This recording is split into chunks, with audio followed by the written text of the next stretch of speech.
Oh, honey, if you thought yesterday was messy, today on The Young and the Restless we got mazes, meltdowns, and millionaires losing their minds in the French countryside.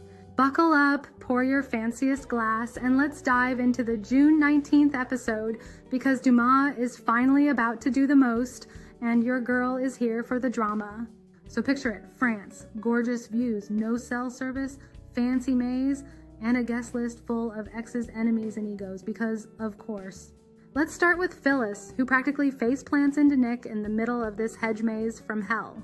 And baby, she is not thrilled to be off the grid. No cell signal, no escape, just her ex, and a whole lot of unresolved feelings. She's gasping for air like she's in a thriller, and Nick's out here giving calm, therapy-adjacent energy. We love a grounded king. He tells her she's not in a clinic, she's in a maze, which honestly might be worse. She's freaking out, stumbling, spiraling, and he's just like, girl, breathe, you got this. And once she realizes she's not hallucinating, she leans into the moment and him, literally. She hugs him, gets all misty-eyed, and just as things get cozy, who's creeping around a hedge corner? Miss Sharon.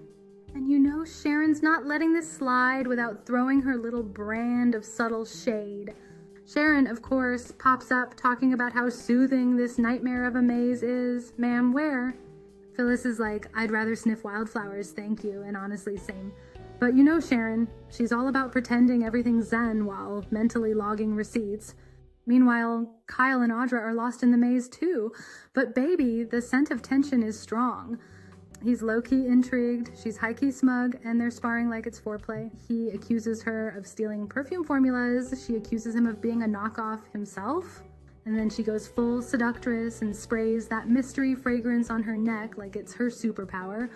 And y'all, it works. Kyle takes a whiff and basically melts like a scented candle in July.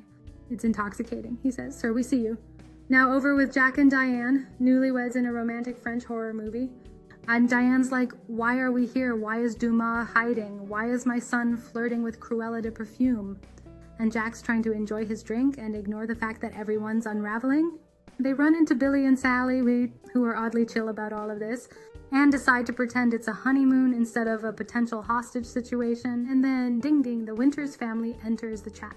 Literally, like, they roll in on a luxury train like it's Murder on the Orient Express, and they're about to be suspects 5 through 7. Damian's like, I did not sign up for this hedge jail, and starts wheezing like he's running from a bee. He's claustrophobic, confused, and champagne tipsy. So basically the most relatable man in this entire episode. Thank God for Lily, who talks him down like a human Xanax. These two, kinda cute. Now let's talk Phyllis again. She finally makes it out of the maze, only to run smack dab into Sally and Billy, and let's just say fireworks, but not the romantic kind. And they exchange barbs, and Phyllis sits herself down alone, looking like the queen of petty and regret, until Sharon and Nick show up again, because apparently this is the Bermuda Triangle of awkward ex encounters. Kyle and Nick bond over their cell service withdrawals, first world problems, while Jack and Diane circle back to their boring one obsession, Audra and her evil yet elegant perfume.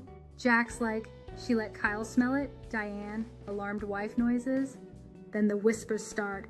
Is Dumas already here? Is he watching? Are we being punked? Jack's over it. Nick's on the verge, and Devin's like, why are we playing Clue in this vineyard?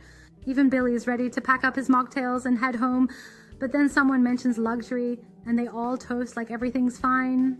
Well, it's not, because behind the scenes, Dumas is watching every single move.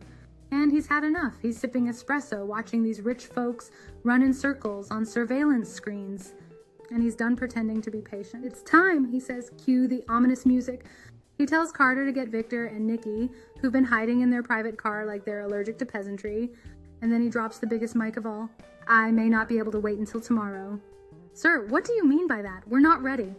And just before the screen fades to black, Dumas stands up like he's about to walk the runway of revenge and says, it's time for me to make myself known. That's it. That's the tease. That's the show. And I don't know about you, but I need a map and a glass of whatever Phyllis was drinking. To recap, Phyllis had a full-blown maze meltdown and still managed to flirt. Sharon is lurking like the ghost of girlfriends past. Audra's perfume might be sorcery. Damian nearly lost it in the hedges. Dumas is done hiding and ready to blow this party up. Catch me next time when the French fantasy turns into full-blown chaos, because you know Dumas is about to light this place up. Don't forget to like, subscribe, and let me know in the comments.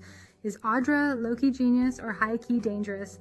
And do we think Dumas is giving villain or visionary? Stay messy, my darlings.